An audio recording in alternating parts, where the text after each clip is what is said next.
என்னடி வேணும் உனக்கு? ஒரே ஒரு ஜோக். ஒருத்தர் வந்து புது செல்போன் ஒன்று வாங்கிட்டு செல்ஃபி எடுக்கணும்னு ஆசைப்பட்டாரு. ஆனா அவர் செல்ஃபி எடுக்காம அந்த போனையே பார்த்துட்டு இருந்தாரா? ஏன் தெரியல எனக்கு. தயவு செஞ்சு நீயே சொல்லிடு. ஏன்னா அது பார்சல். பேசாம என்ன கொன்னிடுறியா? அக்கா 2 ட்ரெயின் 7 மணிக்கு ஒரே ட்ராக்ல ஆப்போசிட் டைரக்ஷன்ல இருந்து வருது. ஆனா இடிக்கவே இல்ல. எப்படி?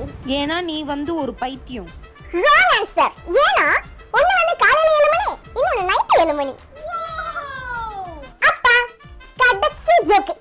ஒரு ஊர்ல ஒரு கிராமத்துல ஒரு ஆடு இருந்துச்சாம். பாவமான ஆடு. ஆனா அந்த ஆட்டுக்கு வந்து சாப்பாடு வைக்கும்போது அந்த ஆடு பயந்து போய் ஓடி போச்சாம். ஏன்? நீ சொல்லுமா, என்ன விட்டுருமா, தயவு செய்து விட்டுருமா. ஏன்னா அந்த ஆட்டுக்கு வச்ச சாப்பாடு